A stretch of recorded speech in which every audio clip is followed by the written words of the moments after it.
High-level sport often filters for some fairly extreme characters, and I think this is especially true in fencing.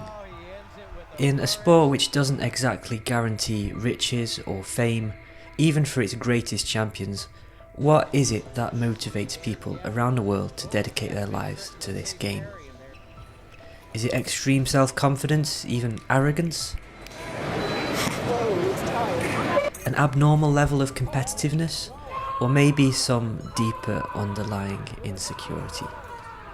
I really don't know, to be honest. Everyone is different, but for me, one of the most fascinating characters in fencing is Curtis McDowald.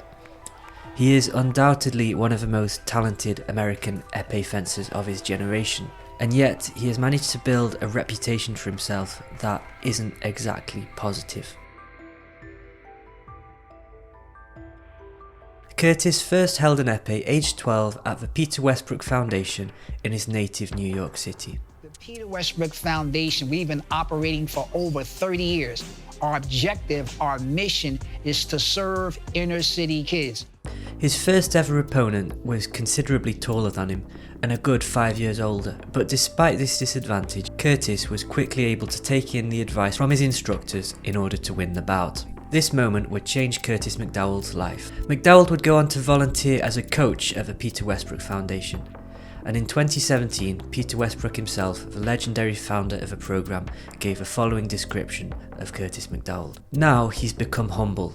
He works with the kids and his greatness is really coming out, Westbrook said. One day, Curtis is going to make that Olympic team. Before, he couldn't because his pride and ego got in the way. We smacked that out of him. And now I'm so proud and impressed with him, I can't wait till he makes that team. But the early days were far from straightforward for Curtis.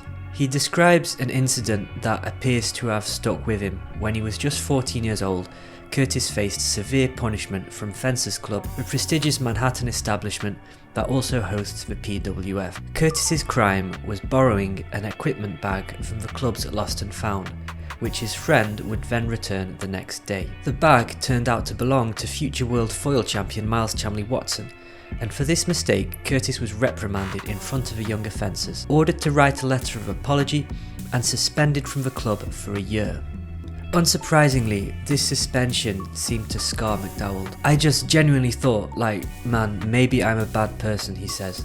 I'm really fucking up. I'm starting to understand, no, the punishments that I receive, it's just never going to be proportionate to the crime that I actually make. And when I watch other kids do certain things, or my white counterparts slap on the wrist, that was my real first understanding of how people are going to look at me when I do certain things, and I'm not going to get the benefit of the doubt. In the same 2021 GQ article, McDowald describes a childhood punctuated by beatdowns and drive-bys.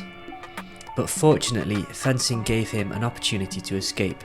I got to fencing because I was searching for some opportunities. I wanted to be able to, get into better schools, have a better network, and just have a better environment to be around. 2018 was a year where McDowald really proved himself to be a real contender at the international level. At the Challenge SNCF in Paris, one of the biggest events in fencing, Curtis made a deep run into the last 8. The next month, he would win his first individual international medal with a bronze at the Pan American Championships, winning gold in a team event also. He ended the season with an impressive 8th place finish at the World Championships, finishing the season ranked 9th in the world. This was the highest end of season ranking an American men's épéist had achieved since the 2009-2010 season. In March 2019, Curtis won his first World Cup medal with a bronze in Buenos Aires. McDowald's fencing style can be pretty exciting to watch. He is a daring, dramatic showman, a master of explosive flesh attacks and flashy flicks. He has an amazing ability to go from nonchalant and seemingly flat-footed positions into his really explosive attack. So what exactly went wrong for Curtis? How did he go from America's most exciting prospect to one of their more controversial figures? In the last 64 of the 2019 Kansas City North American Cup, Curtis fenced against 15-year-old Derek Wrong, in a match that went down to the wire. The bout was full of drama. The first incident occurred in the second period, where Derek registers a hit which Curtis did not feel. Insisting that he was not hit, Curtis appears to call the bout committee, but no technical fault can be found, so the touch stands. Shortly after, Curtis registers a touch, however the referee annulled it since he had stood on Derek's épée, forcing him to drop it.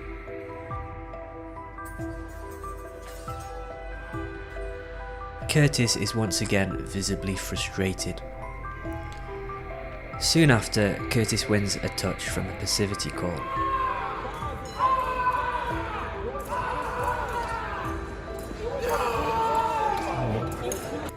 You can see quite a contrast between Wrong and McDowald. McDowald is visibly frustrated after pretty much every touch he loses, meanwhile Wrong is almost goofing around.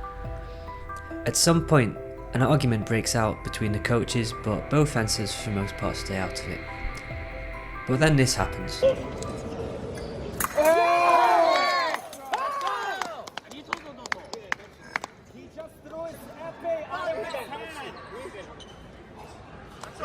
Red card!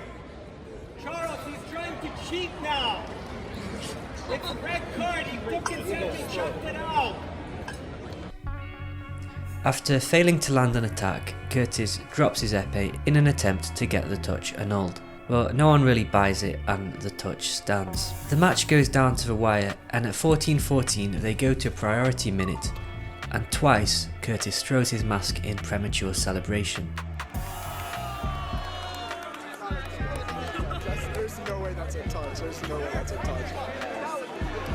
Eventually the clock runs down and Curtis wins the bout, since he had priority.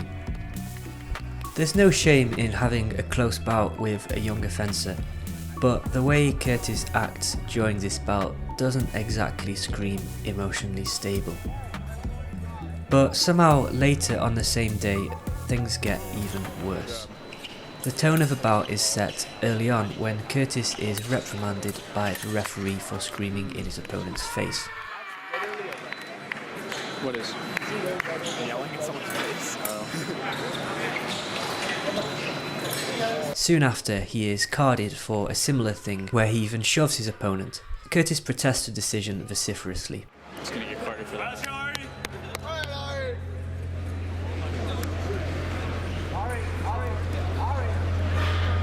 He asked for side judges? Yeah. That's not gonna end well for him.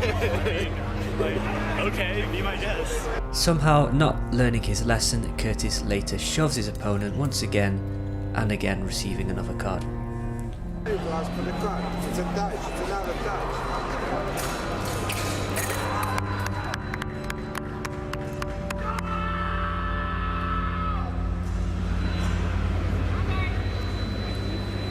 Story.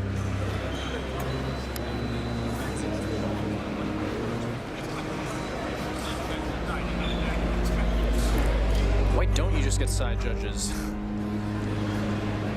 Curtis asks for a medical break, despite being uninjured. The referee refuses and cards him again. Another red card. Curtis once again protests.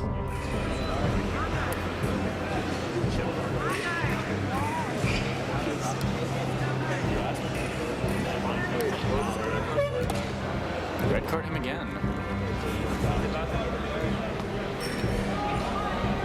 Curtis!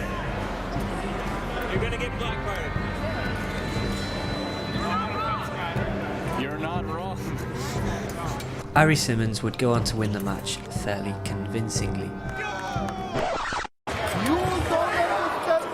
Now, for any non-fencers who somehow might be watching this, I should probably clarify something about screaming.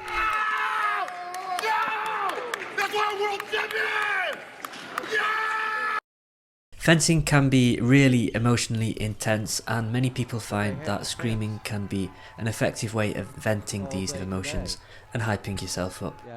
It sometimes can look a bit weird if you haven't really experienced the stress of a fencing competition, but it's not really too different to the kiai which exists in many martial arts. Screaming and celebrating works best as an internal way to manage your emotions. When you start screaming or celebrating to psych out the opponent, it can often backfire, making you look almost desperate. I think experienced fencers can often recognise whether a fencer is screaming for their own internal benefit as opposed to when they might scream to influence those around them. Curtis loves to play mind games with his opponents, trying to find ways to get under his opponent's skin. I really like the psychological games, Right. just the whole art of combat to me. But the thing is, sometimes the only person he manages to psych out is himself. It's funny, the same month of this incident, the FIE did a feature on McDowald where he said some things which don't exactly complement his actions. I think fencing really brings out the personality in a person. I think if you watch any fencer, you can kind of guess how that person would be if you just spoke to them. A little bit more loud, a little bit more flashy. It's something that I try to tone down, as much as I can, but it's who I am. Despite all this, Curtis was able to lead the American men's épée team to their first Olympic qualification since 2004. Curtis took the role of the anchor on the team, the fencer who will fight in the final relay. This position bears a lot of responsibility and pressure, so Curtis was really integral in qualifying the American épée team for Tokyo. The same could not be said, however, for their 2024 campaign. One of the key events for Olympic qualification is the Zonal Championships. For the USA, this would be the Pan American Championship. To qualify for the Olympics as a team, you need to be ranked in the top 4 teams or the highest team in your zone of those outside of the top 4. If you have a bad result out of the Zonal Championship, it can be really disastrous because not only are you missing out on precious ranking points, you are effectively handing points over to your direct rivals.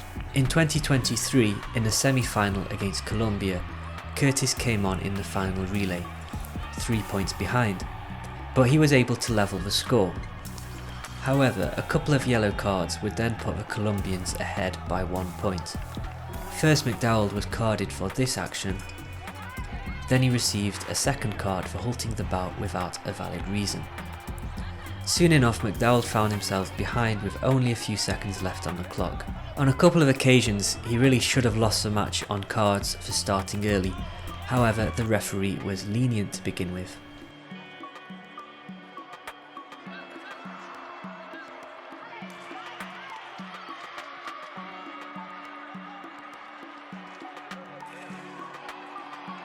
But after pushing his luck once too many times, the referee finally pulls out the card with a penalty touch, bringing the Colombians to the target score of 45. Curtis is clearly frustrated, fair enough. As the teams are shaking hands, a loud bang is heard. Curtis had kicked a hole through a barrier in frustration. For this outburst, Curtis received a black card which excluded him from the competition, but more importantly, the whole team was excluded.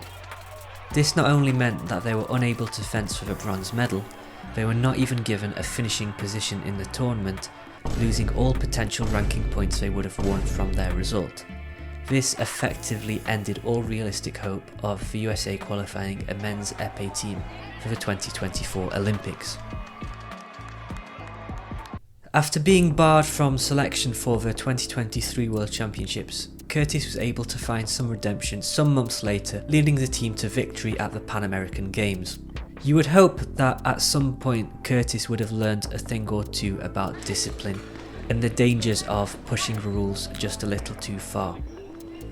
But at the recent North American Cup in Atlantic City, in his bout against Oleg Knish, this happened. After they come together, Curtis strikes Oleg twice with his bell guard.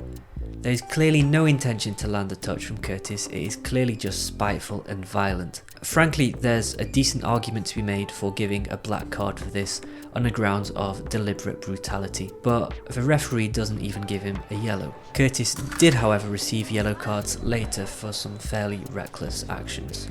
I think what is interesting here is how Curtis genuinely seems to think that he is a victim of some injustice here.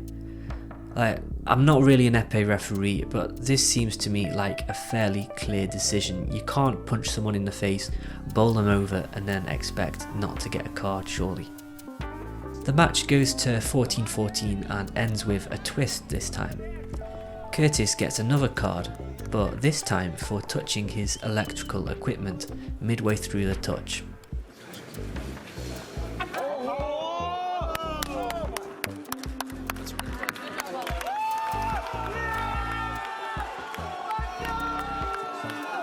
On this occasion, he didn't really seem too upset about getting carded.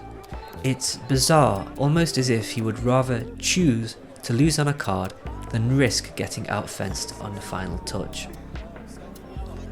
It's really impossible to know what goes on in Curtis McDowald's head, but something in his mindset is clearly off, and it's a shame because he has the potential to be such an amazing fencer and to be such a positive influence. But it feels like sometimes he just can't help himself from self-sabotage. Now, there's an elephant in the room here, and I don't think I'm exactly the right person to talk about it, but I think I should at least acknowledge it, and that is racism. My eyes were really open to the scale of the issue when the video of a black card incident was linked in articles on the Fox News and Daily Caller websites. Pretty rapidly in the comments there was an enormous influx of unashamedly racist comments. Now, on principle, I don't really like deleting comments, but eventually I was deleting so many that I had to turn off the comment section entirely. Now, I'm not going to pretend to understand the exact nature of racism or its potential consequences, but we can quite clearly see that it exists, and it's definitely not limited to faceless internet trolls. In 2020, one of the coaches at Fencers Club, where Curtis trains, was fired after videos surfaced of him making some pretty deplorable comments. From black people, because they don't want to work, they kill, drugs, everything comes from them. The majority. I think, what's his name? Lincoln made a mistake. Okay, let's go. 30 times. One. So yeah, overall, I really hope that Curtis can turn things round. He's a really talented fencer. I'm not an epist, but I find his fencing really fun to watch. I don't even mind a bit of cockiness, a bit of attitude on the piste, but for his own sake, I really hope he can work on his mental stability. He has the potential to be a really positive influence on the fencing world, and he still has plenty of time left in his career to do that.